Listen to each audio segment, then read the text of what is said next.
It's Thursday, April 29, 2021. Coming up on Roland Martin Unfiltered. We'll recap President Joe Biden's address to Congress last night. He makes his way to Atlanta, pays a visit with former President Jimmy Carter. We'll also talk with two members of the Congressional Black Caucus. Plus, an economist will take a look at Biden's economic plan and what does it mean for Black America. We'll also update you on some of the police abuse stories we have been covering. In Minnesota, a grand jury will decide whether to indict Derek Chauvin and his fellow officers on civil rights violations. In Ohio, the family of Ma'Khia Bryant, they're calling for a federal investigation into her death, and the mayor there wants the feds to investigate his police department. And in Texas, medical examiners have ruled the death of Marvin Scott III a homicide. Plus, in Florida, a bill that will limit drop box locations and restrict who can drop off ballots passed the Senate and is headed to the State House. In Georgia, the Morehouse College debate team, they've dropped out of the national tournament because of racism. We'll talk with the head of the debate team and one of the debaters. And in Baton Rouge, Louisiana, lawmakers call for the removal of the Republican education chair for his comments about slavery. We'll talk with the chair of the Louisiana Legislative Black Caucus. Plus, all that more coming up on Roland Martin Unfiltered. It is time to bring the funk. Let's go. He's got it. Whatever the biz, he's on it.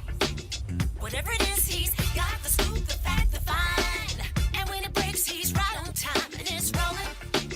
Best believe he's knowing.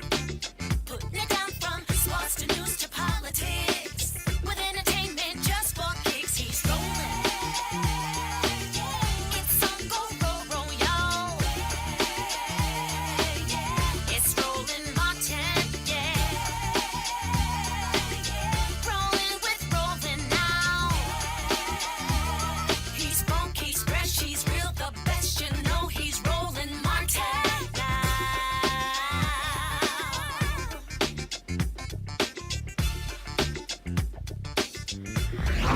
Martin. On Capitol Hill today, lawmakers and advocates who want to overhaul the nation's policing laws held a series of meetings searching for a bill that could pass first of all, that could pass the United States Senate. The families of several victims of police violence met with South Carolina Republican Senators Lindsey Graham and Tim Scott to discuss negotiations over the bill related to police reform. Keep in mind, the bill has already passed the House. Now it goes to the Senate. After the meeting, the attorneys for those families and said they made it clear to the senators they want to see what they describe as a meaningful change that comes from the passage of these bills. Not only that, they also met with the folks at the White House as well, including Cedric Richmond and Susan.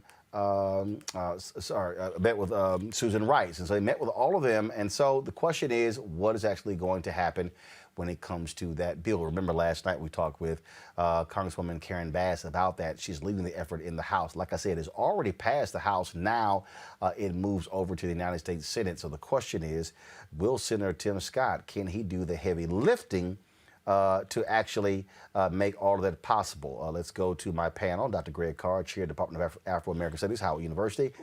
We also have Brittany Lee Lewis, political analyst, and Xavier Pope. He is the host of Suit Up News and owner of the Pope Law Firm. I'll start with you, Xavier. Bottom line is this here. They've got to do something. The pressure is on Tim Scott to deliver. Last night, of course, he gave his reaction to President Biden's speech, declaring there's not racism in America. But he talked about him getting pulled over by the cops. The question is, can he pull at least 9 of his fellow Republicans to his side to pass a meaningful George Floyd Justice Act? Roland, I said this on the latest episode of Suit Up News just dropped today. For Tim Scott to go in front of the nation to give a Republican response to Joe Biden's speech at the joint session of Congress, and after he's stating that there's no such thing as racism and there's America is not a racist country, it's shameful. Now the pressure is on.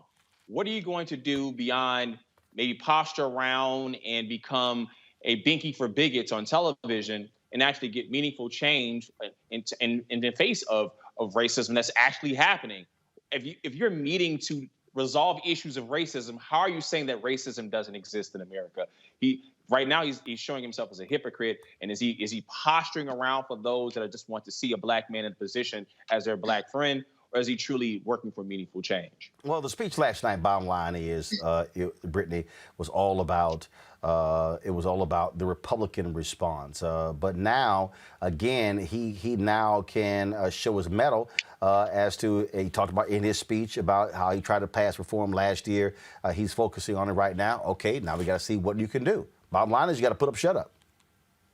Yeah, well, we know Tim Scott's game. I don't think he's actually committed to any form of real justice when it comes to policing or when it comes to the racialized violence that we deal with on a day-to-day basis as Black folks. I mean, it's very clear. This is the same person who says that America is not a racist country. Granted, we know that, his speech yesterday was riddled with not only historical inaccuracies, but just straight up contradiction on multiple levels and lies.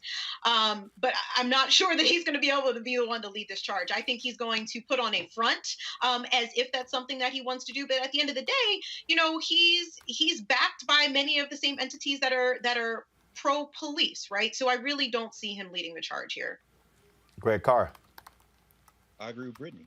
He's not interested in anything other than the GOP returning to power. We've got the rest of this year and a little bit of next year. They're trying to play for time. Talk about, to echo Brother Xavier, talk about hypocrisy and cynicism. A man who at the beginning of March criticized the George Floyd Justice and Policing Act after he said, y'all shot down my attempts to introduce something that could pass. Yeah, that's something that didn't touch qualified immunity, that offered, quote unquote, incentives for getting police body cameras and banning chokeholds. Incentives. Yeah. A man who had that to say about the George Floyd Justice and Policing Act today met with members of George Floyd's family. And Senator Scott said, I'm just here to listen. I hope that at least one of those family members asked him, listen to this, Tim.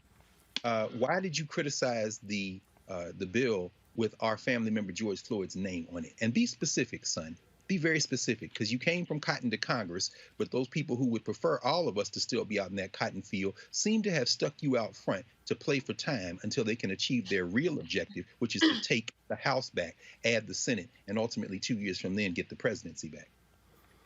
Folks, as we speak right now, President Joe Biden is actually speaking at a rally in Georgia. Let's actually go live to Georgia right now. We've vastly expanded access.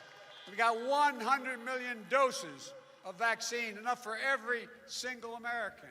And we've done it by getting vaccines to some 40,000 pharmacies.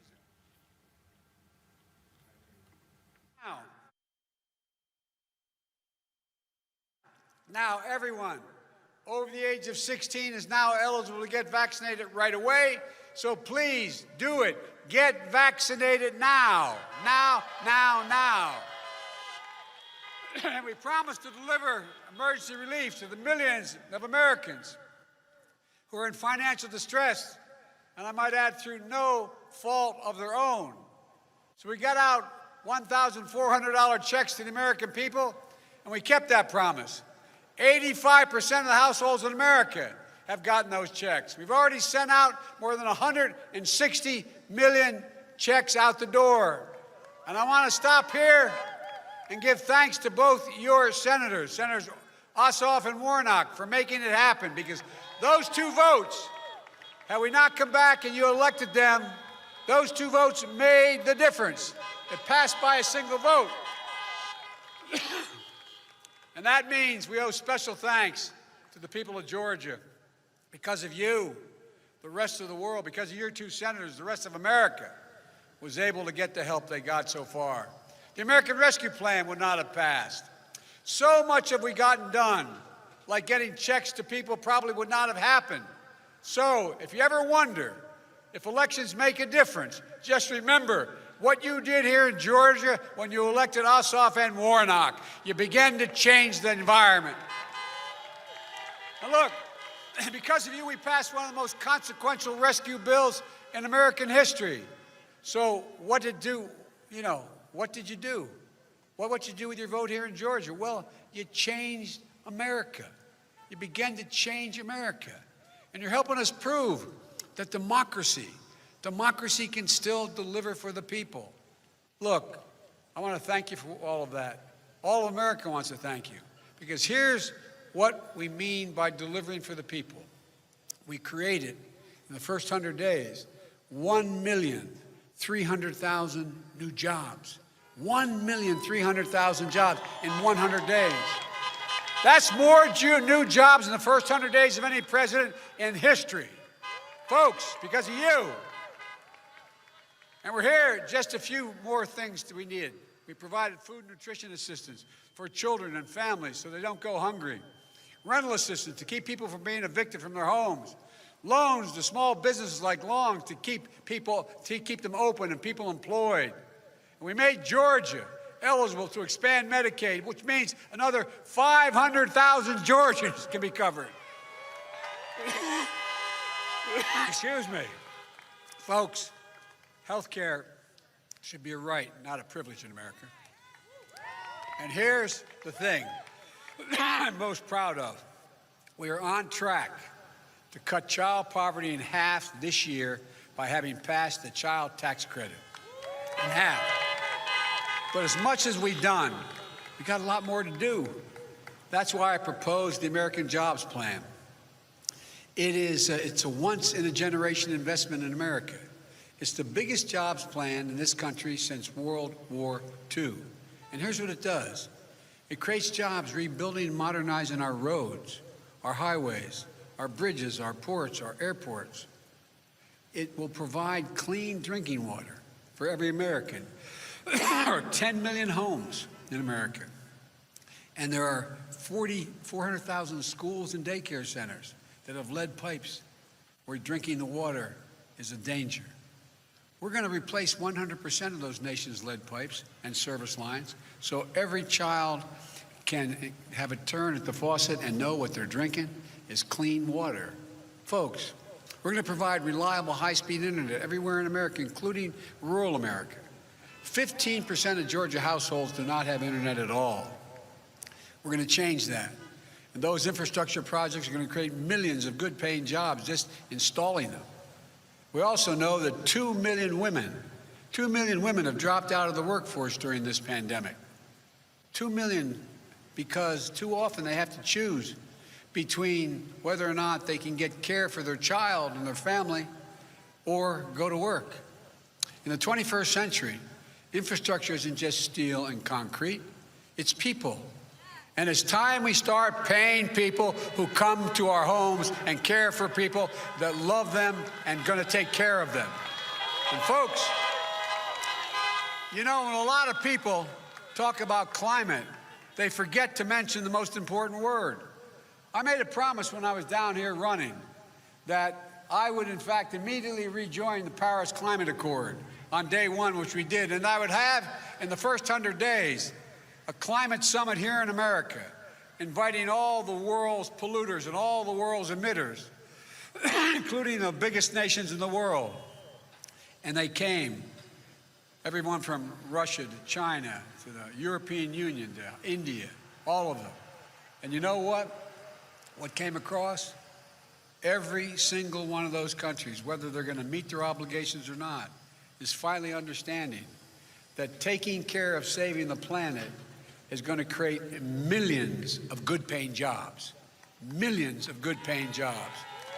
We're going to put engineers and construction workers, electricians, electrical workers, building efficient buildings and homes. We're going to install 500,000 charging stations along the highways we're going to rebuild. And there's no reason why the blades for windmill turbines can't be built in Pittsburgh instead of Beijing. There's no reason. There's no reason that American workers can't lead the world in the production of electric vehicles and the batteries that propel them. We can do what we need to do in saving the planet and yet create millions of good-paying jobs.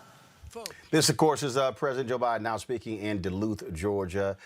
This is actually a DNC event. It is not an official White House event. That's why you do not see it being carried on the White House YouTube channel. It is available on Joe Biden's Facebook page and his YouTube channel.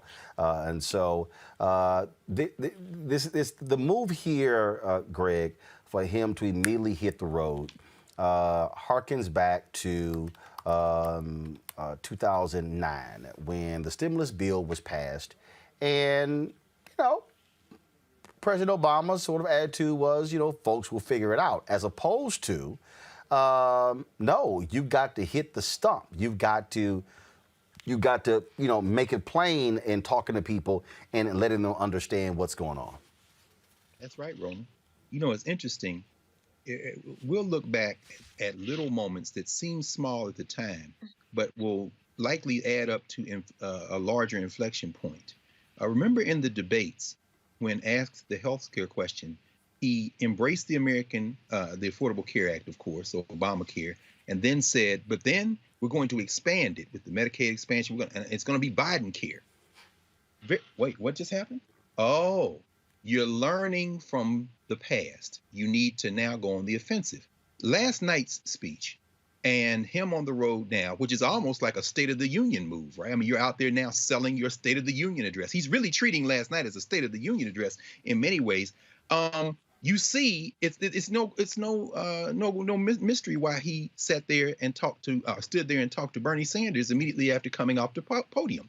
What he was saying last night has the fingerprints of Warren, has the fingerprints of Bernie Sanders all over it with this expansion. So what we're seeing is he has learned from the past, and by he, I don't just mean Biden, I mean really the Democratic apparatus, it appears. They've learned. You've got to take this fight to their throat. And by harping on this Medicaid expansion possibility in Georgia, which isn't yet a reality, shout out to the Corn Pone clan adjacent governor of Georgia, Brian Kemp, who would rather see his citizens die than get Medicaid expansion. Biden is now going to put this knife on the throat of white nationalism and ask them once again, you going to pick your whiteness over your life? I think it's a good move. He's got to go on the offensive. And he certainly, as you said, learned from the past. I know we have a couple of CBC members waiting. Let's go back to this speech. I'm going to go to Congressman Al Green, Congresswoman Brittany Lawrence. Let me hear a little bit more of President Joe Biden's speech. Then I'm going to the two CBC members.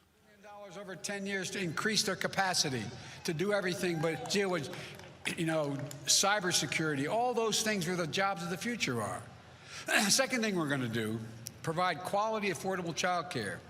I was a single dad for 5 years.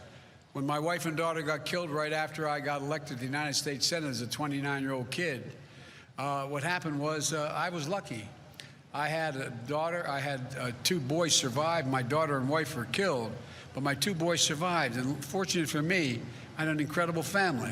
My sister, my brother, and my mother and father, they basically moved in and helped me raise my kids. Because although I was a senator, I was listed as the poorest senator in history, but not history, but in the years I was there, I couldn't afford the cost of daycare. I couldn't afford the cost of child care, but I had them. I don't know how I would have done it without them. So understand how important child care can be.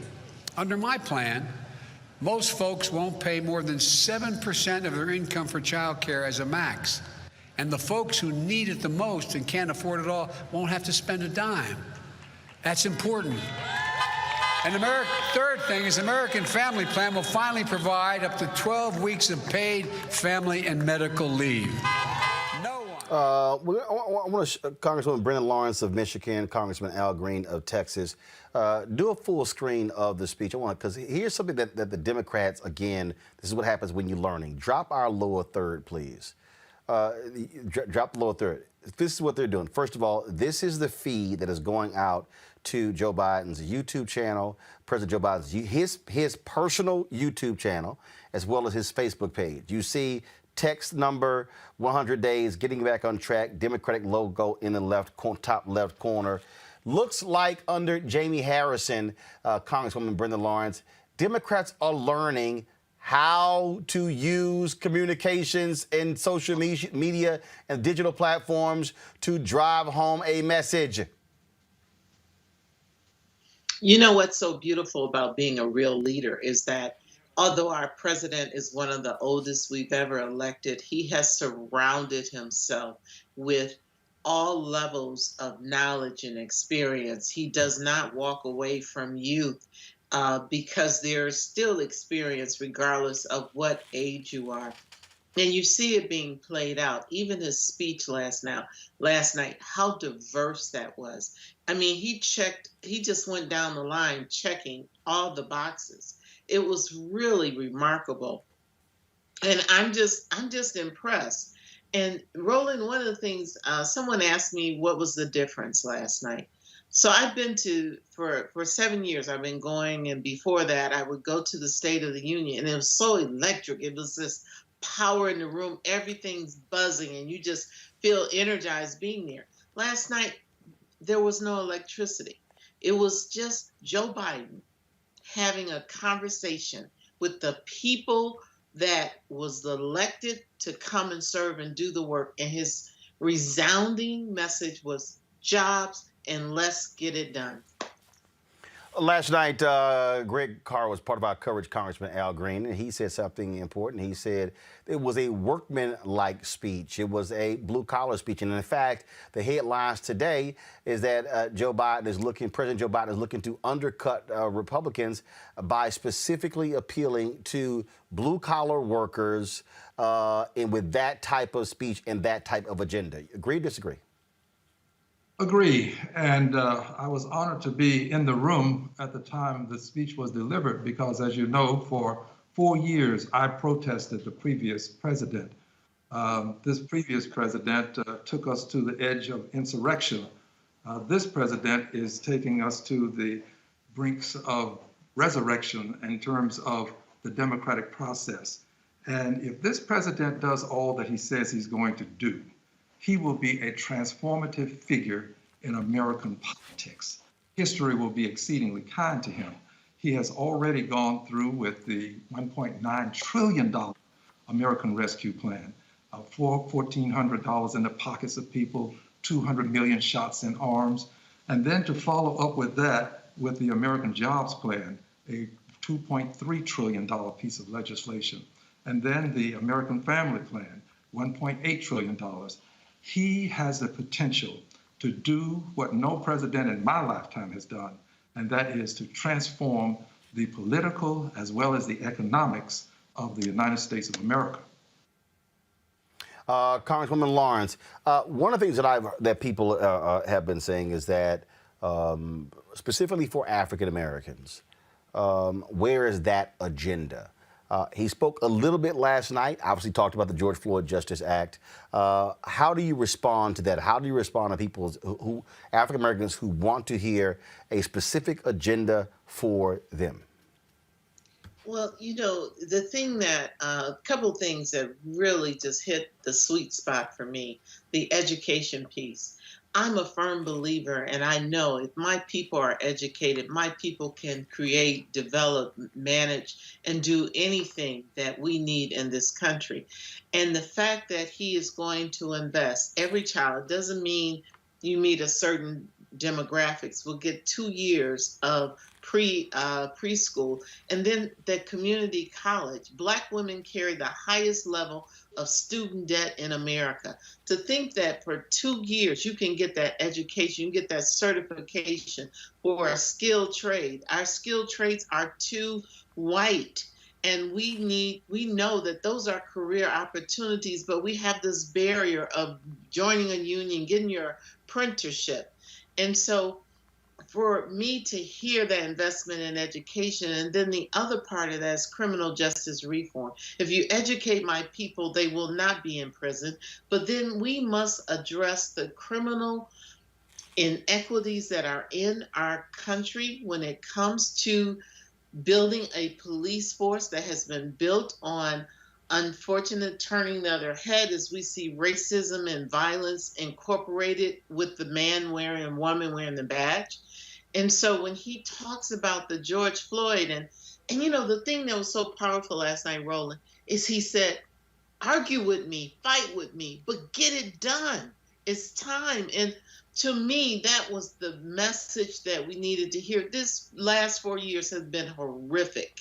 To sit and see a Congress that's just stagnant. If you're Republican, I won't support it. If you're a Democrat, I won't support it. And then let's not even talk about the Senate, who won't even bring forth a bill to be debated for us to do our job. So that's, to me, what do we need? We need healthcare, we need education, and we need justice, criminal justice reform. And I tell you, we'll take it from there. Congressman Al Green, one of the issues that President Joe Biden mentioned last night, H.R. 1, John Lewis Act, you are having to deal with Republicans in Texas, our home state, trying to drive hard a voter suppression bill. Yes, H.R. 1 is the For the People Act. The John Lewis Voting Rights Act is absolutely something that we need in Texas because it would reinstate Section 5 of the Voting Rights Act, which was eviscerated, and that emasculated Section 4 of the Voting Rights Act. So this is exceedingly important for Texas and, quite frankly, for minority people all over this country, because the Voting Rights Act has given us the protection of a pre-clearance requirement before you can start to do the gerrymandering that takes place too often as it relates to us. But I would say that he's done this. He has caused us to move forward with what we've always said we needed to do, and that was to have the conversation about race. This president, unlike any other I've seen in my lifetime, is not afraid to use the language of those who are suffering. You cannot change the status quo using the language of the status quo. He's not afraid to say systemic racism. He's not afraid to say institutionalized racism. He's not ashamed to associate with the LGBTQ plus community. If you recall, he came out for gay marriage before President Obama came for gay marriage. He is not afraid to take on the challenges associated with racism. I do believe that this is a moment that can become a movement that can transform America for all of those who have been suffering, because this president has something that the others didn't have. You're he has what I call sweet red. While you're talking, we're showing the live feeds from Georgia. He has now been joined on stage by Senator Raphael Warnock, as well as Senator John Ossoff. Pull the audio up, please. Sorry, there was a moment there where President Biden could not find his mask. He was looking all over the place, and then it was in his pocket. So he had to have an assist there from the First Lady. That's what happens sometimes when we forget stuff. Congressman Green, go ahead and finish your... Say it again, Congressman. Say it again. I said a good woman has a lot of value. See, all right. Congressman Green, go ahead and finish your point. Yes, if I may, this is an important point. You and I recognize something called street cred. That means that you can relate to the activist community. He has what I call sweet cred. He can relate to those who are in the C-suites, the CEOs, the CFOs, and he can say these things, and he does not get the same level of pushback that some of us will get when we say these things. He is uniquely positioned to do things that can make a difference that will be long-term in the lives of minorities in this country. We just have to stay with him, and we can't stop pushing. We've got to keep on pushing. You remember that song, Can't Stop Now. But this is our opportunity. We have to take advantage of it. And to my colleague, Brenda Lawrence, it's good to see you, my dear lady.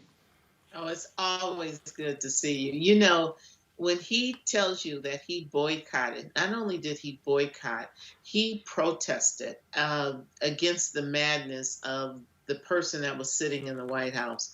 And so I know it had to be fulfilling and rewarding to finally, as a member of Congress, sit in the joint session and hear a person, first of all, who understood the facts, who told truth, and also had the ability to talk about what we need to do, not just focus on how great he is as an individual. So it had to be a good night for you, Congressman Green. All right. Thank you. Congresswoman Brenda Lawrence, always...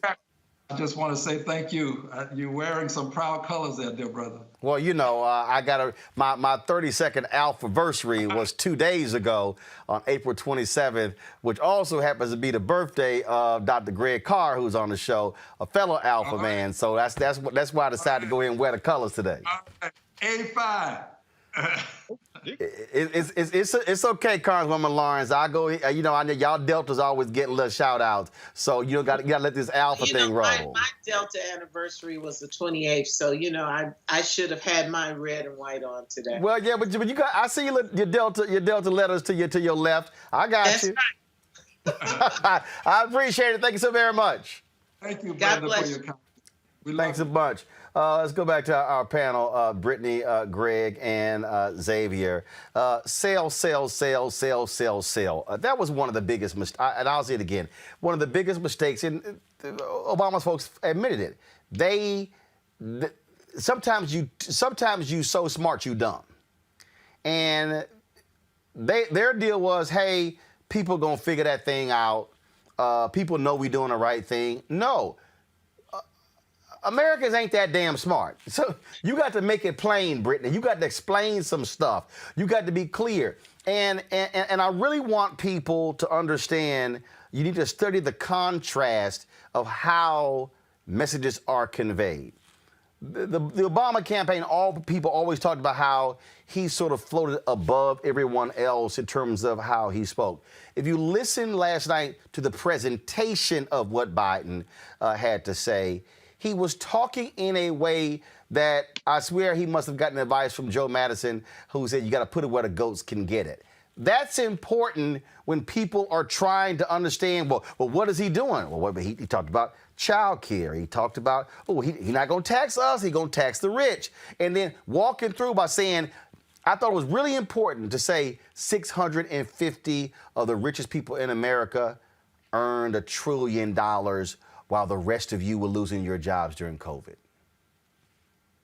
Absolutely, Roland. I mean, Biden's strategy is so effective, and we can clearly see what he's doing. In the era of misinformation, and we know there's plenty of it going around, still, quite frankly, with the big lie related to this election, what he is saying, his delivery, and his follow-up is so important. And he gave us nothing but calm, facts, dates, statistics, and everything that the American people could possibly need. And it's exciting to see him getting back out there physically to continue to spread his message to the people. And I hope his strategy is useful. Xavier, messaging is going to be important. I think hitting the campaign trail is vital as well, because he has to rally people to get behind the agenda, to put pressure on their senators to vote for it. He learned from Donald Trump. Donald Trump spent his entire time in office trying to take his message out to his constituency, selling lies over and over again until it affected the mainstream view of what was happening in American politics. And so Joe Biden is taking a cue not only from is Barack Obama in terms of some of the progressive policies, but now using the instrumentality of Donald Trump and continuously putting out the message in front of the American people and speaking in language that they understand. I don't necessarily see it as following in terms of the footsteps of Donald Trump, because many presidents did that. But I think the key is, again, driving home your message. And it's no shock, the first place he went was Georgia, Greg. That's absolutely right, Roland. He is going to have to be a bit of a happy warrior. Of course, Walter Mondale made transition a few days ago, a couple of weeks ago, in the spirit of Walter Mondale's mentor, Hubert Humphrey. This is more like FDR, us versus them. Of course, FDR was a member of the us class, the moneyed class. So that form of class treason that he committed, which strained his relations with the members of that millionaire and billionaire class for the rest of his life, he nevertheless took the fight to them. And it's interesting to hear and listen to Congresswoman Lawrence. You know, when this man says that clean drinking water will be everywhere, and he names the number of schools where you can't drink the water. I'm sure all of us remember those schools. So I mean, if you're like me, you went to one of those schools. Don't drink out of that water fountain. And I worked for a school district in Philadelphia. You go into buildings. No. So what does it mean for Joe Biden, after having kind of clothed himself in the spirit of, in some people's construction, the last good president, Jimmy Carter, the Christian president who's still out there building houses. What does it mean for him to emerge and basically tell Brian Kemp, you're not going to expand Medicaid? We got that done. It's on you now, Chief. What will it mean for him to drop down and land in some of that upper peninsula part of Michigan and say, we're trying to put these pipes in? By the way, those of you who say, what are they doing for black people? Last I checked, Flint was black. And what does it mean for them to talk about? And Paul Krugman wrote this in the New York Times today. He said, once you expand, once you create childcare, universal pre-K, and paid family leave, yeah, good luck, Republicans, trying to take that away. What will it mean for Joe Biden to drop out of the sky in West Virginia, Joe Manchin, Arizona, Kristen Sinema, Wisconsin, Ron Johnson, soon to be shown the door, and say, all of these things are here for you if your senators will get out of the way? This is the time to press the advantage. And I think you're absolutely right. That's exactly what he's doing. Absolutely. Obviously, one of the issues that he kept talking about last night in the speech dealt with the economy, taxes, the impact of that. I want to bring in now Dr. William Spriggs, of course, who is an economist with the AFL-CIO, Howard University. Doc, it was interesting. Senator Tim Scott said in his response that, if Biden increases your taxes, wages are going to go down. Biden was very specific. The taxes he wants to increase on corporations, 21 to 28%, and going back to the Bush level tax cuts that were just in place 4 years ago. I'm trying to figure out how in the hell is that going to drop wages? Well, we were promised that with the tax cut that came in place that gave billions of dollars to the richest corporations and richest individuals, that would lead to tax breaks for them, wage increases for us. And the promise was that wages would accelerate. So that's what Scott is talking about, except we gave billions of dollars, and exactly as Joe Biden said, the wages that went up were for the CEOs. They took the profits and ran. They didn't share it with their workers. This is why we had workers organizing in Bessemer, Alabama, because not only did that windfall help Amazon, but then the way in which COVID shut down their competitors gave Amazon trillions in wealth. And what do we see? They still had to fight for decent wages. They still had to fight for a safe place at work. And so, as Biden made clear, trickle down doesn't work. And this was amazing to have an American president finally say in clear language, trickle down doesn't work. Well, in fact, he also made clear that that when you talk about these corporations, they said, we ain't using that money to invest back in the companies. We're going to buy stock back. They said it. They were very clear. Well, and they did, which is part of the reason why CEO pay went up, because that increase in stock price directly goes to their compensation. But more importantly, I think, was the challenge that he now put to fiscal conservatives, because they passed that tax cut and said, we don't care that it's creating $2 trillion in deficit. We don't care. It's going to pay for itself. But he put forth a program and said, I'm not going to increase the deficit. I'm going to take back your tax cut because America can afford clean water. America can afford for mothers to be able to have paid time off. America can afford for its children, like the rest of the children in the industrialized world, to have access to quality daycare. And for seniors to have access to quality end-of-life care. We can afford it. Here's how I'm going to pay for it. Now, here's the debate. It's paid for. It's not a deficit thing. So when the critics say Biden's his tax plan cannot pay for all the things that he's saying, you say that is incorrect. It can. It can and it does. It's paid for. It's paid for. The money that went to buy back stocks, the money that went so that CEOs could double their pay relative to their average worker, America can afford to have the things it needs to have an economy that can sustain itself and grow in the 21st century. We can afford that as this nation. We just gave the money to the wrong people. Last question for you. In terms of trying to push through the infrastructure bill, do black folks benefit? Well, this portion of the bill is the one that has the greatest benefit for black families because the majority of black workers are women.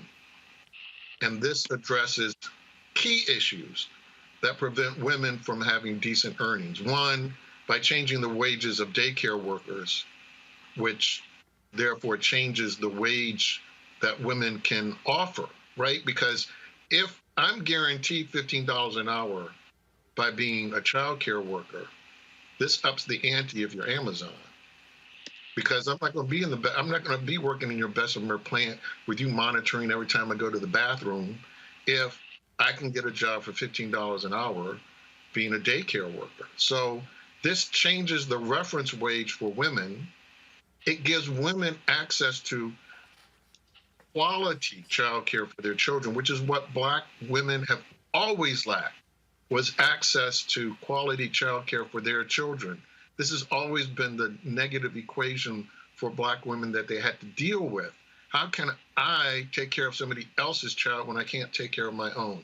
This has always been the economic conundrum of how to get ahead. Paid leave so that all workers are going to be guaranteed that, most important for women. And the fact that we're going to have a refundable child credit so that every month, not every year like with the earned income tax credit, but every month that mother will know, how am I paying for the child care? Because that credit is going to come to her and she knows where the money is going to come from to pay for her child care. So it's revolutionary when you think about what this does to free up black women's labor force participation, which already was higher than for white women anyway. All right, then. Dr. Bill Spriggs, I certainly appreciate it. Thank you so very much. Thank you. Folks, I got to get the thoughts of my panel on this one. We all know that Dr. Cornel West was not the biggest fan of President Barack Obama. But he appeared on CNN International today, and he said something that was interesting, where he praised President Biden, said that he had more courage to fight on core issues than President Barack Obama. Can't wait to get y'all thoughts on this one. Listen. When he ran for the president, you supported Bernie Sanders. Now that we're 100 days into the Biden administration, 400,000 schools and daycare centers. have you revised your assessment of him and maybe think that he could be a little bit like Lyndon Baines Johnson and surprise us, especially on the issue of race? I think that Biden is going to surprise us. He surprised me. When he went in, my view was that he was tied with 4 crimes against humanity. Mass incarceration, 15% of Georgia households, unleashing Wall Street greed with the Glass-Steagall Act repeal, with the invasion and occupation of Iraq, and Israeli occupation. All of those he would not say a critical word about in any substantive way. And in many ways, he was the architect and supporter of them. In coming into office, he hits the issue of Yemen and Afghanistan head on. Relief bill, infrastructure bill, deeply concerned about police brutality, talks about white supremacy, talks about Jim Crow. He reminds me very much of LBJ, who started as a white supremacist from Jim Crow, Texas, and ended up one of the major forces for good against white supremacy. That's why you never give up on people. You never know which way they're headed. You never know what kind of change they can put forward. If Biden continues in this way, he's going to be very much like LBJ and will be a much stronger force for good against white supremacy on the ground than Barack Obama was. Now, Barack Obama had the symbol because he's brilliant, he's black, he's poised, and so forth. Didn't have the courage, didn't have the willingness to fight that Biden does when it comes to this issue, when it comes to a variety of issues. So, Xavier, agree, disagree? I disagree. I think the glaring issue in the room is race. Joe Biden is a white man. He has the privilege to be able to stand after having Barack Obama use him in his bona fide as being a working class representative of white folks to get elected. Then you have to face opposition at every angle from Republicans, and then lead to the election of Donald Trump, and then come into office and ride the coattails of how he got office in the first place, had Kamala Harris, and then come into office and do all these different ambitious things. Great on its face, but Joe Biden is a white man, and he has so much more leeway to be able to do the things he's doing because he's a white man. That's simple. Brittany. Yeah, it's tough because I love Cornel West, and I do often think that his critiques of Obama have been fair.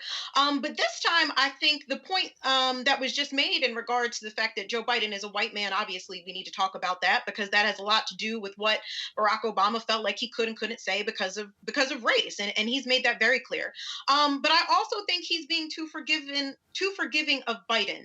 To be fair, yes, I was surprised to hear the way in which Biden and Warren's ideology have finally kind of struck, how Bernie and Warren's ideology has kind of struck Biden in the head in terms of what he's talking about taxing the rich. And I'm happy about that. But I still hear so many echoes of things that aren't demonstrating that Biden is really creating this super radical agenda. I mean, if we just talk about his conversations around the U.S. military, this myth that strong military presence is not to start a conflict, but to prevent one. It's a commitment to human rights and fundamental freedoms.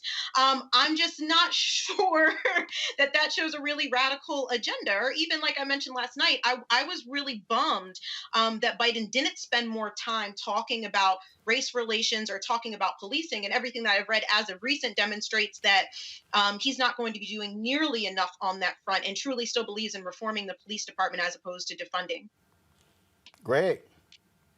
Yeah, I think Cornell is right, but it's much more complicated, I think, than he kind of portrayed it there. Let's not forget the United States of America is still a criminal enterprise that is based on wealth extraction. So business runs this country. That's why we're here having this conversation in English. They came to get us to do that labor. So in that regard, Biden is a neoliberal, just like Barack Obama is a neoliberal. Set the symbols aside. That having been said, you can't win elections in the Democratic Party anymore without a constituency whose interests are in direct opposition to that criminal enterprise. And so in order to do that, I think what Barack Obama was doing by being too clever than half, and I think this may be where it's a little personal for Brother Cornell, who campaigned extensively for Barack Obama and who felt rightly so, I think, in some ways, slighted by Obama. See, when you're that smart, as Barack Obama is, and you surround yourself with these brilliant people like David Plouffe and Axelrod, you basically tune out all the people who could tell you how to do things. And I think what working class Joe has done, and I think this is the strategy Jim Clyburn embraced, of course, when those of us who were saying, no, let's go Warren, let's go Sanders. They're like, no, Jim Clyburn is like, they're not going to vote for Warren or Sanders. They're going to say, you better put an old white man in there. But what Biden has done, and here's shout out to Spencer Overton and them, just dropped this report with the Joint Center. It says, they're about 18% of the hires they've made in the federal government so far in the Biden administration have been black. That's not counting black folk or other non-whites. And it's more than just symbolism. You could hear different voice. You can hear Cedric Richmond in there. You can certainly hear Bernie Sanders and Elizabeth Warren in what he's saying. Joe Biden seems to have released the wheel in terms of his policy to people in a circle that is much more broad than anything Barack Obama, trying to channel himself almost like a black JFK, did. He didn't have. So I think that is the kind of difference. And so when Cornell is saying that, I wouldn't typify that as courage. Nor would I say that Joe Biden is so suddenly enlightened. The Democrats can't win any elections without the constituency that they're going to have to bow to. And so, you know, I think the Barack Obama presidency was a missed opportunity. But remember, one final thing, Barack Obama nominated Merrick Garland, which was a missed opportunity, as you always remind us, that he put a sister up there. We may not have heard of Donald Trump. People would have gone that turned out. However, what is Merrick Garland doing now? He damn near like the sheriff of America. He dropping down in the middle of the cities, launching investigations into police forces like Omar from The Wire. It's like, you know, it's like Merrick is coming. And so my point is this: Joe Biden has learned from the time he spent in the Obama administration, in some ways, as you said at the beginning, what to do and what not to do. All right, then, folks, let's talk about some of those police cases in North Carolina. We, of course, are getting an update on what's happening there during Wednesday's hearing to release the body cam video in the Andrew Brown case. DA Andrew Womble claimed the footage shows Brown hitting officers with his car. That's interesting, especially considering the Pasquotank County Sheriff's Department posted its use of force policy to the county's new website, created to provide factual information to correct any false information and rumors that are circulating. Here's what the County Sheriff's Office use of force policy says about shooting into a vehicle. Quote, shots fired at or from a moving vehicle involve additional considerations and risk and are rarely effective. When feasible, deputies should take reasonable steps to move out of the path of an approaching vehicle instead of discharging their firearm at the vehicle or any of its occupants. A deputy should only discharge a firearm at a moving vehicle or its occupants when the deputy reasonably believes there are no other reasonable means available to avert the imminent threat of the vehicle, or if deadly force other than the vehicle is directed at the deputy or others. Deputies should not shoot at any part of a vehicle in an attempt to disable the vehicle. Deputies shall use only that amount of force that reasonably appears necessary given the facts and circumstances perceived by the deputy at the time of the event to accomplish a legitimate law enforcement purpose. The reasonableness of force will be judged from the perspective of a reasonable deputy on the scene at the time of the incident. Deputies may use reasonable force to prevent escape or to arrest a person believed to have committed a criminal offense, to defend him, herself, or a third person against the use or imminent use of physical force. Now, that's what the use of force policy actually reads. Now, also today, the sheriff released the names of 3 of the deputies involved. But if y'all have the video that we showed yesterday, can y'all show the actual video? It was more than 3 deputies who were involved. I don't quite understand why they're only giving us 3 names. That's kind of interesting. Makes no sense to me. What we still are dealing with here, Brittany, like this is the video right here. So I'm just trying to understand, why only 3 names are being revealed. It just makes no sense to me. But that's sort of what we have. And again, the sheriff released those names. Let me, if I can pull up right now, I'm gonna go to the Charlotte Observer, their website, where they actually have a story listing those names. Allow me to pull it up right now. Let's see if we can pull it up. All right. Having some issues here. Looks like, they have these blocks on the site, but it says that the sheriff, he's actually released 3 of those names. I was told by folks when I was in Elizabeth City that one of the things that you have there is that you had another county officers who were involved there. We're still waiting to get, again, more information on that particular case. And so, again, the craziness continues to happen there in Elizabeth City. Now, in Minneapolis, federal prosecutors are moving forward with their case against the officers involved in the death of George Floyd. In fact, they had already determined that had Derek Chauvin been found not guilty, they were prepared to arrest him in court and then take him straight to jail to charge him with civil rights violations. They're going to take it to a grand jury to decide to indict Chauvin and the 3 other officers who were involved on civil rights violations. In addition to Floyd's murder, Chauvin could face the indictment for the violent arrest of a 14-year-old boy in 2017. He's accused of striking the teen on the head with his flashlight, grabbing him by the throat, and hitting him. Xavier, again, this is the difference between an aggressive Department of Justice and one that makes excuses for police misconduct. Yeah, we saw the previous Department of Justice openly say that there were no issues, attack the consent decrees, and put out all types of barriers in terms of being able to get to the bottom of policing. And we saw, you just showed a couple of weeks ago, Roland, an old white man running his car into police, and police didn't decide to shoot him.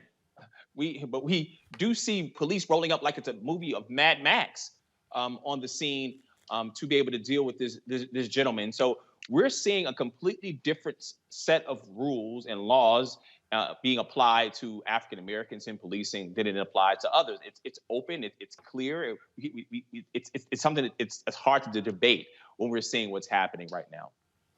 Brittany. Yeah, I mean, under Trump, we know the pattern or practice investigations were largely curtailed, but Attorney General Garland is definitely showing some eagerness to revamp them. He's opening, like you said, investigations all over the place. So, I mean, and we need it, Roland. Even we think about what happened with Andrew Brown. These folks only provided 20 seconds of body cam footage. They decided to immediately declare a state of emergency. 7 people were placed on leave, 3 others resigned. And I just feel like if that doesn't tell you something isn't right, then I don't really know what would. And I'm glad, there is a continued pattern here, and I am glad that the DOJ is stepping in. This continues to be an ongoing problem. Real quick, Roland, we also saw in Chicago that Adam Toledo, there was a DA that was disciplined after he misrepresented what was on the video. And so who are we to believe what's going on with this particular DA being representing what's actually in the video when they're withholding the video right now? Well, again, we're still just waiting for more information there. So we will continue to press on this. Now let's go to Columbus, where the family of Ma'Khia Bryant is calling for a federal investigation into her death. The 16-year-old was fatally shot last week by Officer Nicholas Reardon, who responded to a 911 call about an attacker at her residence. During a news conference, Bryant's family and their attorney, Michelle Martin, announced they're calling for investigations into Ohio's foster care system and the shooting incident. Investigate every agency that had a time and an opportunity to prevent Ma'Khia's death. I stand here with her family, committed to getting answers. We'll be calling for a couple federal investigations. One being from the Health and Human Services, asking that we look into Ohio's foster care system, starting here in Franklin County. We're also going to be calling for a Department of Justice investigation into the shooting. And we're still investigating who else could be at fault, because this can't happen again. I've served as a guardian ad litem for over 200 children over the past decade. I've seen the pain in their eyes far too often. And we need to protect and cherish all of our children, especially those in distress who need us the most. She was very sweet and caring and loving. She was a Christian. And she didn't deserve this. To know her was to know peace. She was here with me for 16 years.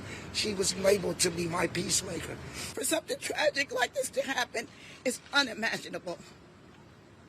So I want justice for my grandbaby.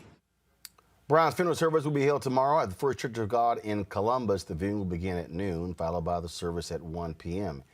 In addition to that, the mayor of Columbus, Andrew Ginther, he is asking the DOJ to commit a full-scale investigation into his city's police department after several high-profile fatal police shootings. He wants the DOJ to evaluate the city's current reform measures, determine whether they are efficient, and make recommendations on what to change. They also ask federal officials to determine if racial disparities exist within the city's police department within areas such as hiring, use of force, recruitment, and discipline. That is something that we have seen before, Brittany. We saw mayors saw the police chief in Philadelphia a few years ago, the mayor of New Orleans, Mitch Landrieu, a number of years ago as well. Of course, we saw Merrick Garland announce the DOJ was going to be looking at the patterns and practices in Minneapolis as well as Louisville. Yeah, I mean, I'm glad that the DOJ is doing a deep dive. You know, Representative Bass that you had on last night, I really thought that she hit the nail on the head when she put it so eloquently. She said, "White folks get public servants, and Black folks get warriors, and we are so tired of watching our own die." And when we just think about specifically Columbus, Ohio, you know, I saw some statistics recently that were talking about how the Black population there is around 240,000, and yet Black people killed by police just in a single year was 31, and the average annual rate of killing Black folks there by the police is about 16.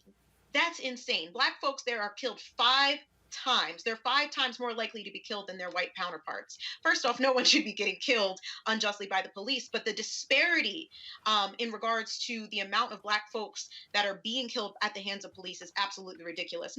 And don't even get me started on the city's budget. You know, the 2020 proposed budget for Columbus, Ohio alone allocated almost $400 million to the police and around $100 million on education, health, public services, and recreation combined. So you can't tell me that Columbus, Ohio is really not just a police department in and of itself with underfunded services on the side. Folks, let me give you an update of a case out of Texas where the official cause of the death of Marvin Scott III has been determined as a fatal acute stress response in an individual with previously diagnosed schizophrenia during a restraint struggle with law enforcement. More than a month after his death, the family was allowed to view the video of his last moments.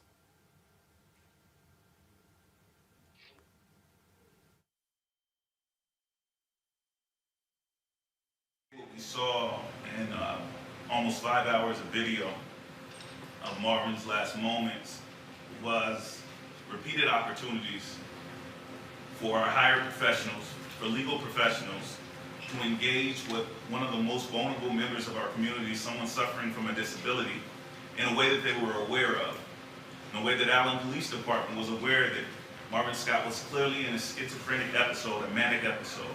There were clear, open signs that even the untrained eye could have observed that Marvin Scott needed help. Instead, he received brutality. After reviewing the video, it took a while to review it. I feel that justice has to be served. It has to be. Yes. I feel that the officers involved have to be arrested. That's what I feel. I feel that way. We demand that. Well, Texas Rangers continue to investigate Scott's case, and so we'll continue to stay on top of that. All right, folks, got to go to a break. When we come back, what's wrong with some of these people in Louisiana? Y'all, wait until I explain to you what this crazy legislator said during the hearing. You want to talk about crazy as white people? This qualifies. That's next to Roland Unfiltered. Shortly after 9/11, America and its allies went to war in Afghanistan to defeat a terrorist stronghold. We accomplished that mission years ago. Trillions of dollars lost, over 2,000 Americans dead, countless Afghans dead. It's time to get out. Many presidents have tried to end the war in Afghanistan, but President Biden is actually going to do it. And by 9/11, over 20 years after the war was started, the last American soldier will depart, and America's longest war will be over. Promise made, promise kept. Hello, everyone. I'm Godfrey, and you're watching Roland Martin Unfiltered, and while he's doing Unfiltered, I'm practicing the wobble. No charcoal grills are allowed. I'm not making new. I'm white. I got you, huh? Illegally selling water without a permit On my property. Whoa! Hey! Give us your ID. You don't live here. I'm uncomfortable. Lord, y'all. Some people who are in elected office, I don't understand how they got there. Lord have mercy. I don't. Listen to what this fool said during an education hearing in Louisiana. This actually happened, y'all. This is not an SNL skit. Let's talk about page 4, section E, line 21. On the original bill? This is the bill that you had marked up for us and sent us that shows the red line changes. So that might be a little different, but I think it is section E.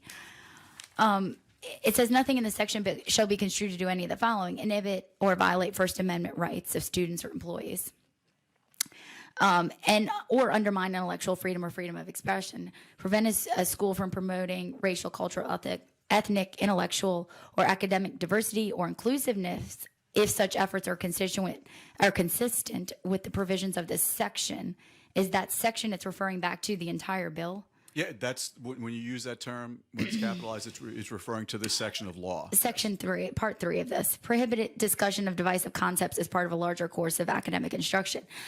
To me, what you're saying here contradicts much of the bill. And when I initially reviewed this bill, I found it confusing and hard to follow. And I think when we give it to a teacher in the classroom, I don't know how they are going to make this Section E seems to contradict what you're saying in the rest of the bill. So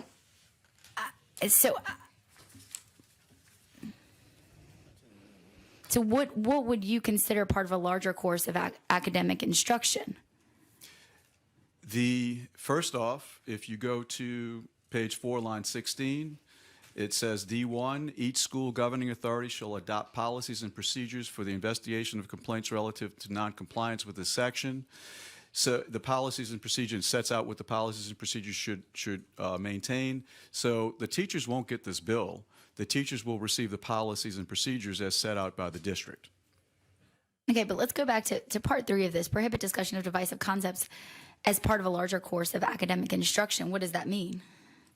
Exactly what it says. I mean, the words on the page are if there's But what is a larger course of academic instruction? If you're having a discussion on whatever the case may be, on slavery, then you can talk about everything dealing with slavery, the good, the bad, the ugly, There's no good to slavery, though. Well, then whatever the case may be, you're right. I didn't mean to imply that, and I don't believe that, and I know that that's the case. But I'm using that good, bad, and ugly as a generic way of saying that you can teach any factually based anything, regardless. None of us were around when slavery occurred. We can rely on the history that was written about that time. We can rely on primary documents that we have found, but nobody sitting here on the earth was around when the United States had slavery. So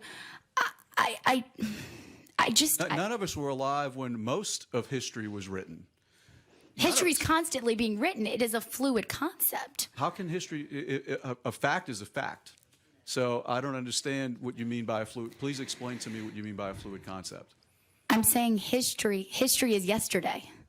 History is 2 days ago. And what occurred. That's exactly what I'm saying. We agree on that. But we can experience the same event and potentially have differing views. I mean, you know that as an attorney, that witness testimony can vary.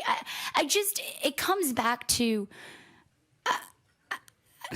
there are divisive concepts that are taught in the larger course of academic instruction, and the first part of this bill seems to contradict the ability that you're allowing them to teach divisive concepts as a part of a larger course of academic instruction. And I think that's when many of the opponents have had trouble reconciling those two ideas. The Black Caucus, they want Representative Ted James to be removed as a result of this nonsense. I can't even just really. First of all, so Ted James joins us right now. This is Representative Garofalo with these crazy comments. The good, the bad. Really? Really, sir? I'm confused. You know, Roland, we were all confused. The fact that this person was elected, that's problematic. The fact that this person is the chairman of the education committee, he is a leader in our body, and would say something so stupid, so insensitive, and borderline racist is extremely problematic to us. And as the chair of the Legislative Black Caucus, we've asked for his immediate removal from the position. And I think that we've also been joined by several of our Republican colleagues who also know that he shouldn't represent our body in a leadership role. So Republicans agree with y'all and said, yeah, he got to go. You know, Republicans pleaded with him for months. 3 months ago, he brought up an issue because LSU had a series called Dismantling the Vestiges of Racism, and they wanted to dismantle white supremacy. And he said that white supremacy doesn't exist. We don't have structural racism. So him starting this conversation 3 months ago, and on yesterday, our Speaker of the House was a Republican, asked him not to run that bill, and he had promised the Speaker and he promised myself that he wouldn't run the bill. And 3 hours later, he's now a national headline for his racism and his stupidity. So what's next? Is it going to be removed? We don't know yet. I had a 2-hour meeting today with the Speaker. The Speaker is hearing from not only the Black Caucus, but other members of the legislature who are Republican and other constituency groups. I know that the Speaker of the House, the Democrats and the Black Caucus put him in office as Speaker, but I know he's going to take the weekend to, make a decision.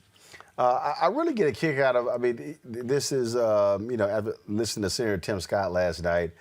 I really get a kick out of how nearly every time it's one of these stories, it's a Republican who's involved.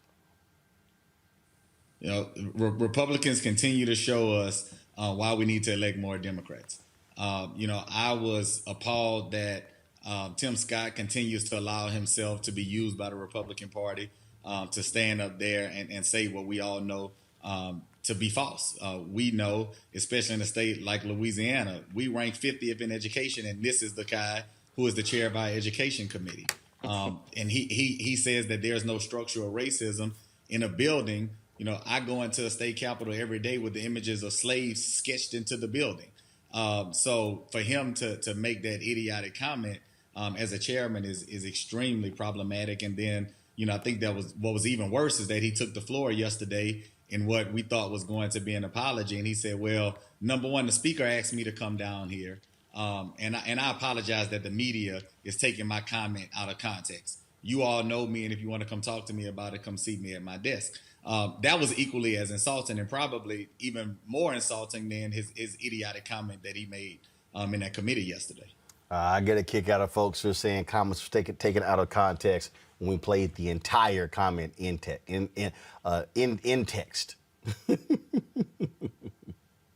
No. Go ahead. Final comments. No, we'll continue to push for his removal. We've also said that he needs to be made to attend some of those classes at LSU because I think his comments speak to the need for institutions like LSU and Southern University to have these conversations because obviously the people that we've elected don't understand the history of racism because they can't even admit that it exists. So I would hope that the Speaker would also encourage him and if not, demand that he attend some of these conversations because obviously he needs to hear them. All right. Representative James, I appreciate it. Thanks a lot. Thank you, brother. All right, Xavier, this is a pretty interesting one here in Idaho, a bill that will prohibit public schools from teaching that any sex, race, ethnicity, religion, color, or national origin is inherently superior or inferior has passed the state Senate. Some GOP folks there believe discussions about critical race theory are teaching students to hate their country. However, students disagree with that notion and say the discussions on racism don't teach them to hate their country, but instead allow them to understand the U.S.'s history. Students held a protest against House Bill 377 on the Idaho Capitol steps. During that protest, the Senate announced they would be taking up the bill. It's just nuts. It's just nuts, Xavier. How these Republicans are just going crazy. Oh my God, critical race theory. Frankly, being led by the white supremacist Tucker Carlson on Fox News.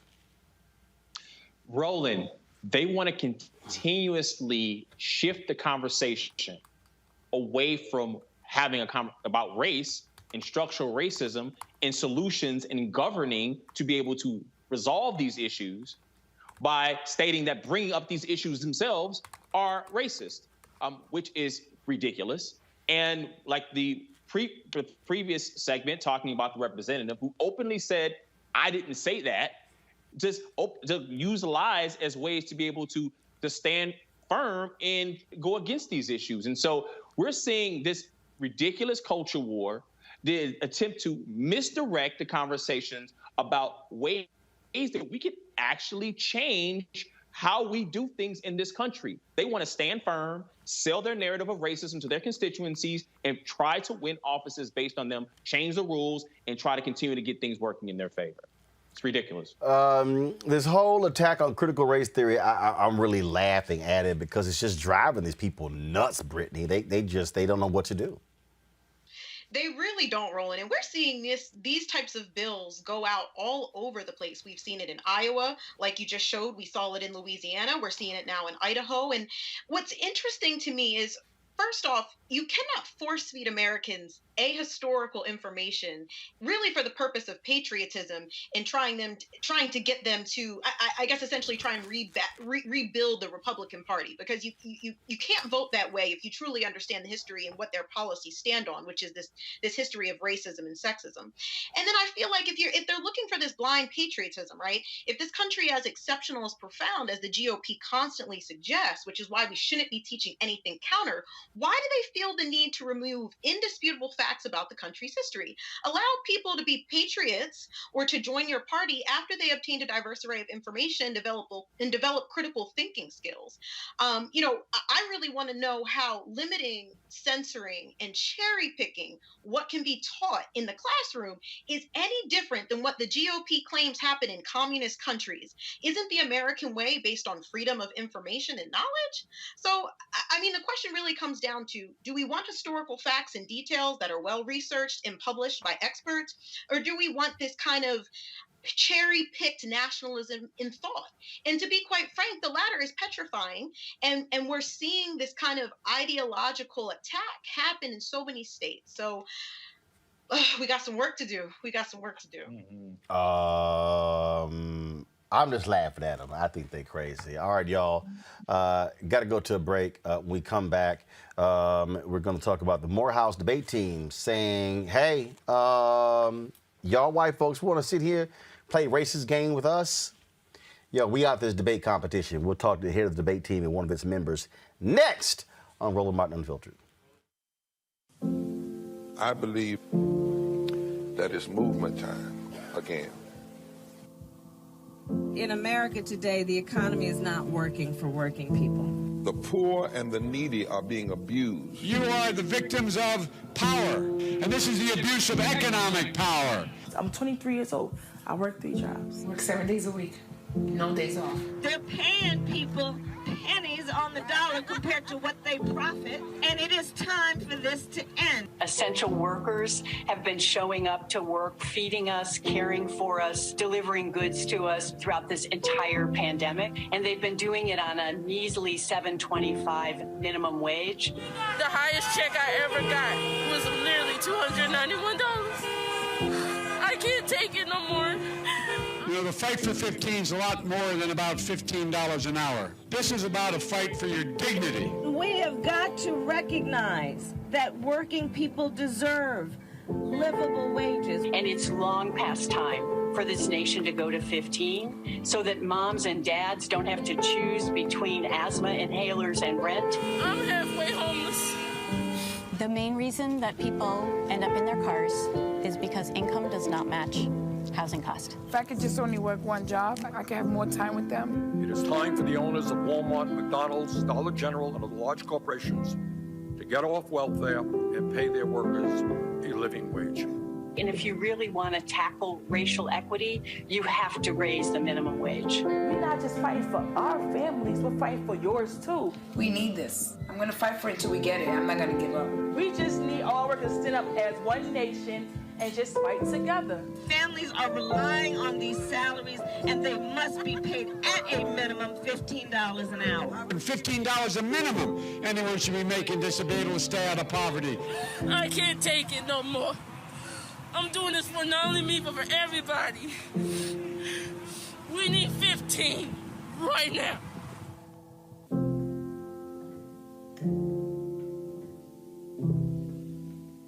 I believe that people our age have lost the ability to focus the discipline on the art of organizing. It takes all of y'all to represent your generation. The African proverb says, the young go fast, the elders know the way. That is so freaking dope. What a powerful combination. The challenges, there's so many of them and they're complex, and we need to be moving to address them. But I'm able to say, watch out, Tiffany. I know this wrong. Like you said, giving folks the wisdom and we can go fast together. Mm-hmm. It happens in a lot of spaces. I don't think it happens enough.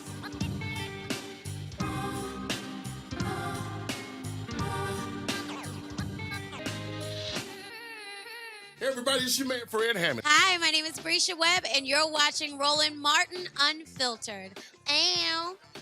Well, I like a nice filter usually, but we can be unfiltered. If y'all want to see that Janetta B. Cole, Tiffany Lofton interview, just simply go to my Facebook page, facebook.com/Roland S. Martin fan page. We have pinned it at the top. It's a conversation you do not want to miss, that intergenerational conversation. All right, folks, let's talk about the drama at Morehouse. Award-winning members of Atlanta's Morehouse College speech and debate team suddenly pulled out of the U.S. University's debating championship tournament in protest earlier this month. During the debate, which was being held on Zoom, the black debaters could see and hear white debaters from other colleges mocking them and using racist gestures and comments. Professor Kenneth A. Newby, the director of the debate team at Morehouse College, joins us right now. Doc, glad to have you. So take us through, first of all, explain to people, what is this national championship? Sure. This is the United States Universities Debating Championship. It is the national championship for the British parliamentary debate format, and it's grown over the years to be the largest intercollegiate debate championship in the country. You regularly have over 200 teams competing from colleges and universities from around the country, everywhere from the University of Alaska to the University of Miami to Harvard, Yale, Brown, Morehouse, Spelman, you name it. So it's the movie The Great Debaters on steroids. Yeah, that's a fair characterization, although the format is a little bit unique because you don't have one team versus another team. In each debate round, you actually have 4 teams that compete against each other, and they don't compete for just a win, they compete for a ranking. So the teams are ranked in ordinal fashion from 1 to 4 in order of who did the best debating. All right, so y'all are participating in this debate. Your team is on Zoom. Then what happens? What I'm going to recount for you is my best explanation from what was told to me, because I wasn't in the debate room, the virtual room. I didn't have a chance to observe it, and it wasn't recorded, so I didn't have a chance to even witness it on a rewatch to see what happened. But what was communicated to me by my students is that the other debaters that were in the round that they were debating against were engaged in inappropriate behavior, making inappropriate gestures, making anti-black, mocking them, mocking their tonality, even when they were asking them questions in the debate. There's a procedure called points of information that allows you to interrupt the speaker to ask a question. And when they were doing that and having those interruptions, they were doing it in the most inappropriate ways. But then sort of the offensive behavior in the space didn't end there. The debaters were also making arguments that were rooted in blackness, rooted in black examples to illustrate their points for evidence. And the judges at the end of the debate told them that they didn't give much credit. They discounted those examples maybe because they were unfamiliar with them, and instead only credited the arguments from their white opponents. And so my debaters felt like that was a slap in the face, because now after being mocked, after suffering the gestures, after suffering sort of the anti-black conduct, then to have the judges sort of reinforce that by giving them a lower rank in the round, it was almost as if they were being rewarded for bad behavior. The decision to pull out, when your debaters came to you and they said this is happening, did you try to talk them into staying, or did you say, your call? I did not try to talk them into staying. In fact, what happened was this You got to understand, this is my best team for this school year. This is a team that won the competition at Vanderbilt University, that won the social justice national championship, and that 2 weeks before this tournament was in the final round at the Western Regional championship with dozens of schools from the West Coast. So this is a top-tier team that had the ability to win the national title. So when they came to me with this issue and said, we don't want to debate in this tournament anymore, we filed an equity complaint based on the conduct, and one of my debaters was literally incapable of even talking to me about it. His partner had to talk to me and relay the information. I knew it was a situation that we had to immediately take seriously. So what I told them was that this was not going to be your issue as individuals. This was going to be a team issue, and that as a program, we're going to stand together and we're going to pull out this tournament, but we're also going to continue to demand that the tournament address the issues that you raised, as they promised to do. And did they? And have they? So what happened was they initially delayed addressing the issues. So I followed up with what's known as the equity team at the tournament, who's the group that's charged with addressing the issues, and confirmed that they promised my team a public response, a statement to condemn the behavior and address that in front of the entire tournament. And they said they were working on it. And so while they were working on it, Morehouse drafted its own statement. I came back to them and said, do you have your statement? Are you ready? They said, we're still working on it. We said, well, you know, it's not acceptable to just continue the tournament as if nothing has happened when there's an important issue that you've acknowledged that you need to address, and it's not being done. So we demanded that they then post our statement. They refused, so we posted our statement ourselves, and we asked other schools to stand in solidarity with us and to refuse to continue to debate in the competition until these issues of anti-Blackness within this debate space were addressed. Are you satisfied? What more do you want to see done? No, I wouldn't say it's impossible to be satisfied yet, because the problems haven't been solved. I mean, the problem started with a complaint from the Morehouse debate team, but that's not certainly not where they end.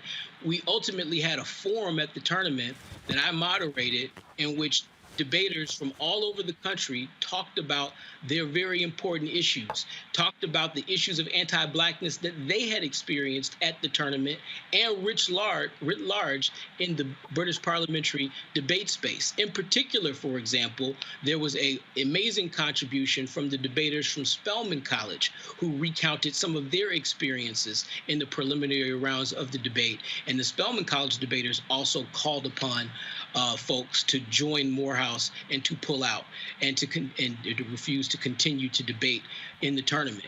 And what happened was you saw a series of teams who were withdrawing from the tournament and saying, you know what, if Morehouse is not debating in this tournament any longer, neither are we. And that ultimately led to the cancellation of the tournament. Now, the fact that the tournament was canceled is in and of itself is not sufficient, because that does not address the equity issues that were raised now, not just by Morehouse, but by numerous colleges and universities. So that's the larger, more complicated challenge that we have to address as a debate community: how to deal with these issues, how to mitigate them, to prevent them from occurring in the debate space in the first place, and how to better address them when they do emerge. And those conversations are now starting to happen with coaches from around the country.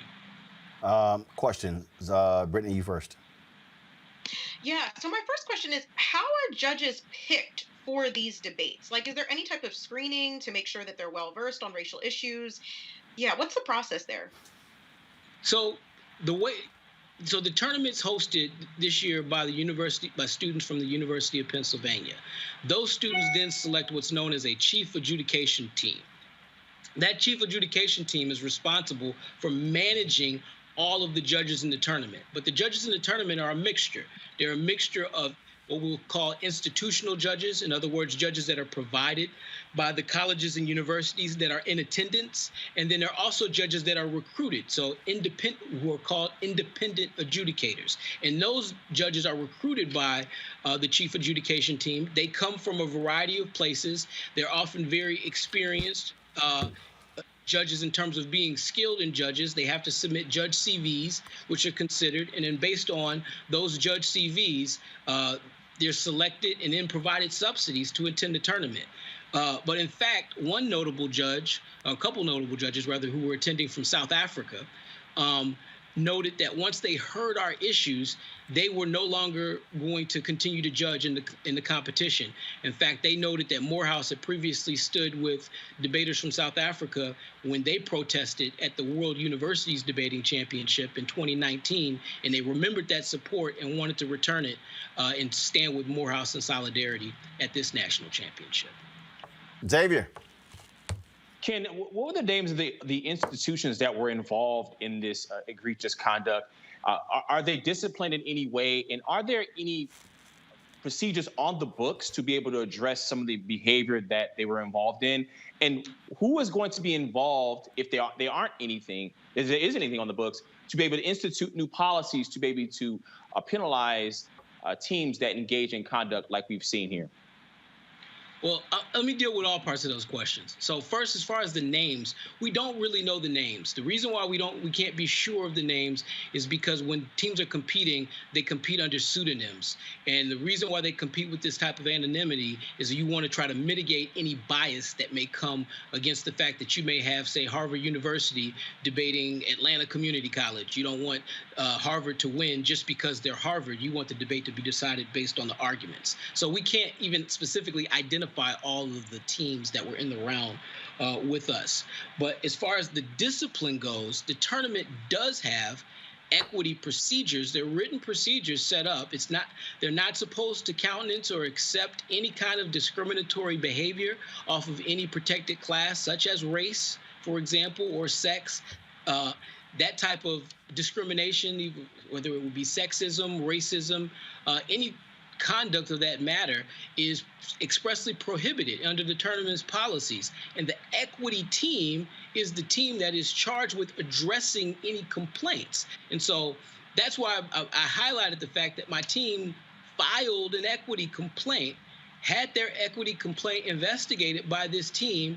That team determined a response was warranted, but then didn't deliver the response that they should have delivered under their own policies, frankly. And that's why it was such a big deal to us at Morehouse, because if you're going to have a tournament and you're going to have rules and procedures, then you need to follow those rules and procedures, and delaying addressing issues that are of urgency in terms of importance is just not acceptable. And if I could belabor that point for one moment, we didn't want anyone to continue debating in the tournament under the guise that that behavior was somehow acceptable. And that's what happens if the tournament doesn't say, hey, something inappropriate happened in this last round. We're not going to stand for it. We condemn that behavior. It's against our policies. And if it happens again with these people, or if it continues, you will risk being removed from the tournament. That's the type of support that a tournament should offer to students who make these sort of complaints. All right, then. Well, great job. Keep giving them hell. And maybe Senator Tim Scott is watching and realize that there's still racism in America. Facts. I appreciate it. Doc, thanks a lot. Okay, take care. Thank you. All right, thank you very much. All right, folks, let's go to Illinois, where students had to evacuate an Illinois high school after a caller threatened to blow it up if the track coach did not lose her job for making a racist remark to a black student.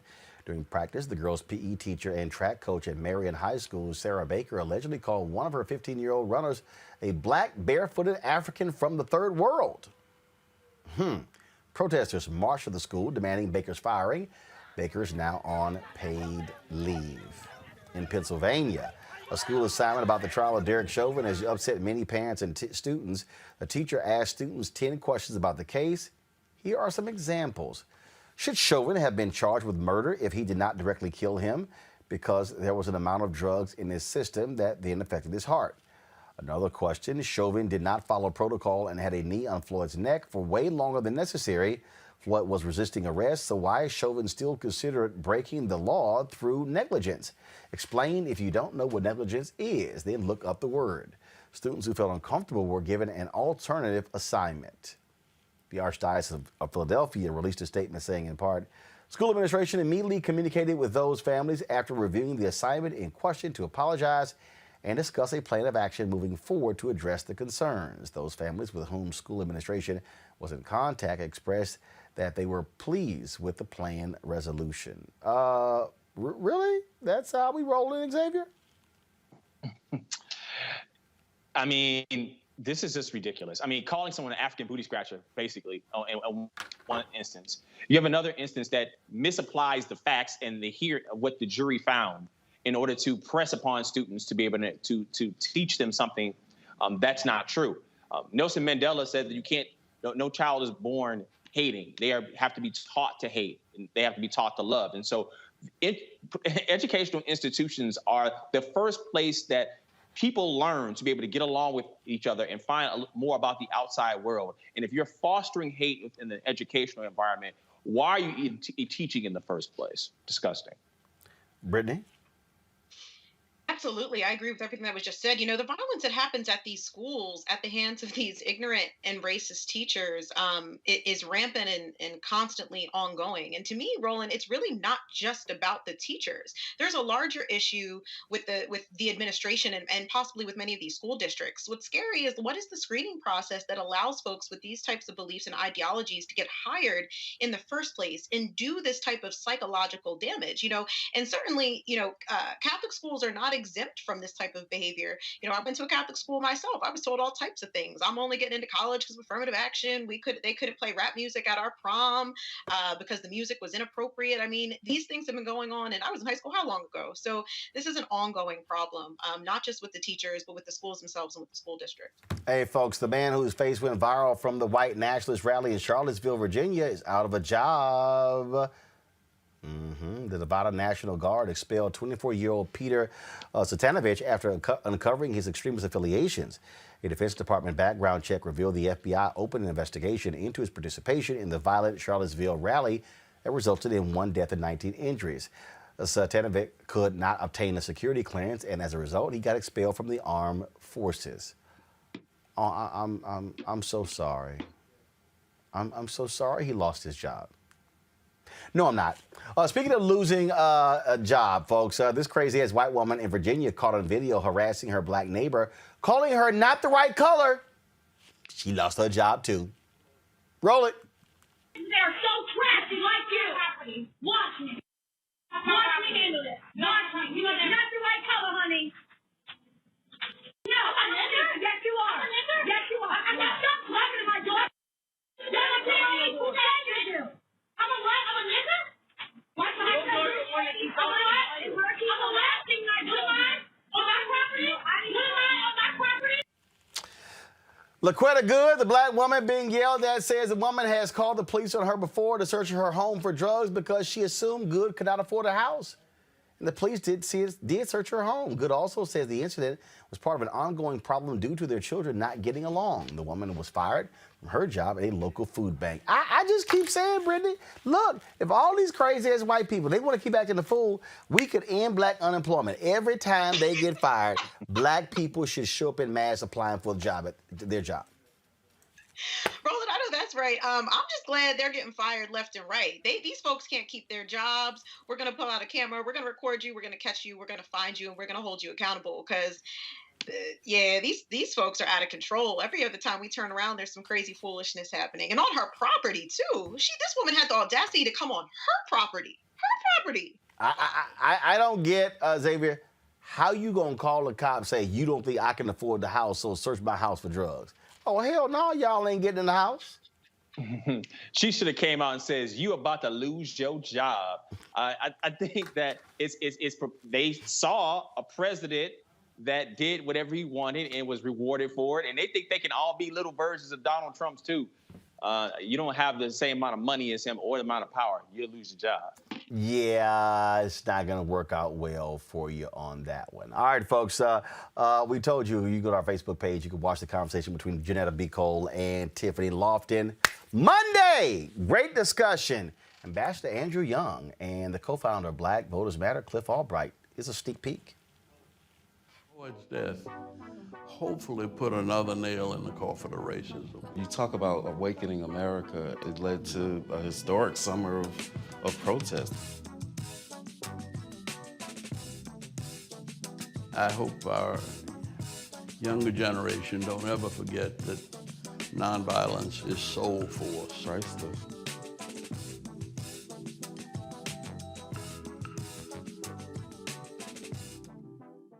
Folks, we have 6 weeks of this intergenerational conversation, so it is phenomenal. I certainly hope you guys can participate in watching it. So go to our Facebook page. It's going to be on Facebook and Instagram every single Monday. It's going to be premiering 11 a.m. on Monday. Looking forward to that.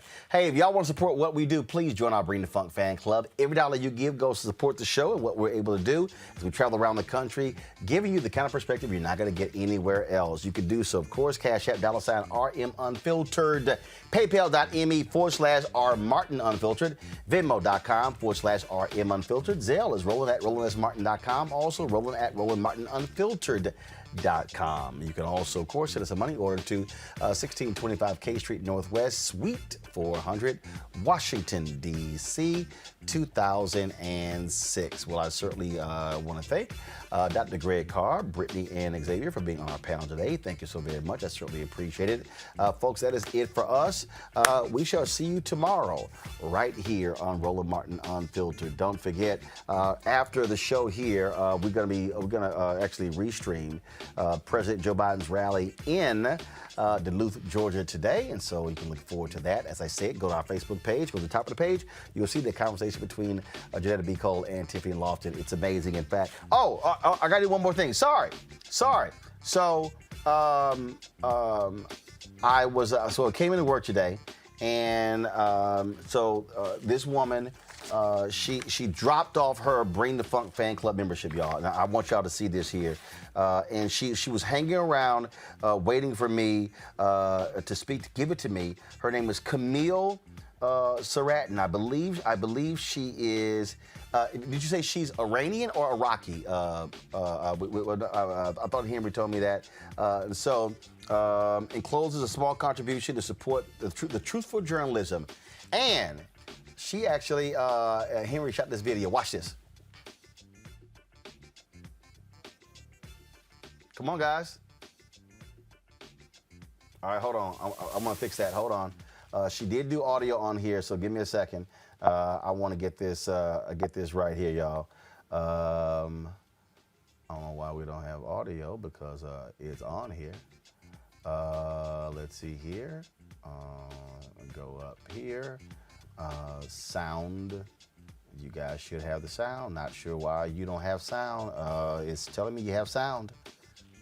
Sounds all the way up.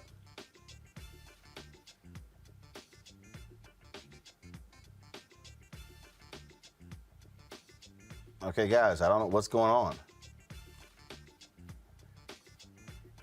Okay, we got, I don't know why we're not hearing the sound. The sound's on the iPhone. So let me try it this way then, fine. Okay, since that ain't working, go to plan B.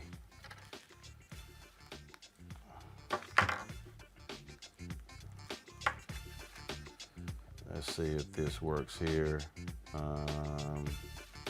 Give me a second, y'all. This was pretty cute, so I want to go ahead and show it for y'all. Not sure why it's not picking up. Let me see if I can go ahead and play this. Henry sent this to me. Go. Small donation to support you. I support your show. I live in the neighborhood, so I didn't even rely on the post. I walked it over. Thank you. Now running home to tune into Roland Martin Unfiltered. Okay. Let me run.